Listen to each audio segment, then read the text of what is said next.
Citizen, Nairobi. Na mtazamaji, nayo serikali ya Marekani sasa inasema inaangazia upya uhusiano wake na Tanzania kufuatia hatihati ya uchaguzi iliyoshuhudiwa nchini humo hivi majuzi. Serikali ya Rais Donald Trump ikilaumu Tanzania kwa kuendelea na ukandamizaji wa uhuru wa dini na kujieleza pamoja na dhulma dhidi ya raia.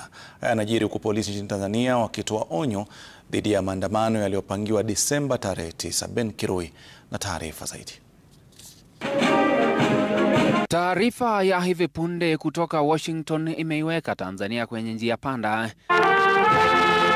Marekani katika taarifa kali ikisema inafanyia upya tathmini ya ushirikiano wake na Tanzania, ikionya kuwa matukio ya hivi karibuni yamewaweka raia wake, watalii na maslahi ya Marekani nchini humo katika hatari. Ongezeko la ukandamizaji wa uhuru wa kuabudu na kujieleza na kuwepo kwa ripoti za ukatili dhidi ya raia kabla ya uchaguzi wa Oktoba 29 nchini Tanzania zikitajwa na Marekani kama sababu za kutishia uhusiano wake na Tanzania.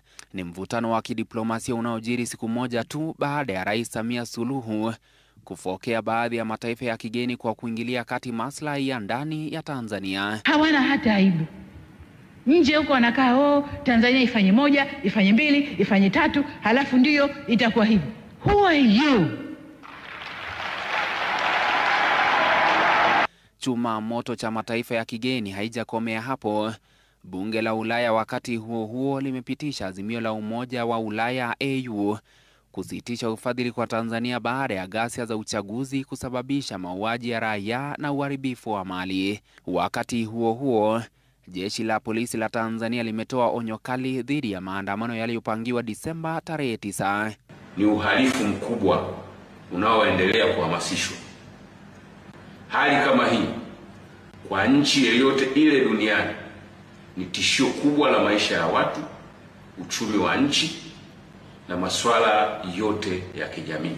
Msemaji wa jeshi la polisi David Misime amewatuhumu wanaoandaa kwa kujaribu kutumbukiza nchi katika hali ya machafuko sawa na yaliyoshuhudiwa Oktoba 29 baada ya uchaguzi. Anaonya polisi wako imara kukabiliana nao. Jeshi la polisi kwa kushirikiana na vyombo vingine vya ulinzi na usalama vimekuwa vikifuatilia kwa karibu sana yanayoendelea katika mitandao ya kijamii na kwenye makundi sogozi, wakihamasisha wanayoyaita maandamano ya amani yasiyo na kikomo. Our people, demonstration is anchored in our laws, but peaceful demonstrations, not vandalism, not going around beating people, setting business on fire, destroying the country. That is not demonstrations. Tanzania inasema kuwa taarifa za kijasusi zinaonyesha kuwa waandamanaji wanapanga kutumia silaha kuvuruga huduma muhimu, kuharibu miundombinu ya mawasiliano na kusitisha huduma za matibabu hospitalini. Mamlaka zinasema pia kuna mvutano unaoongezeka huku baadhi ya makundi yakitishia kuwachukulia hatua waandamanaji watakaovuruga amani yao. Ben Kirui.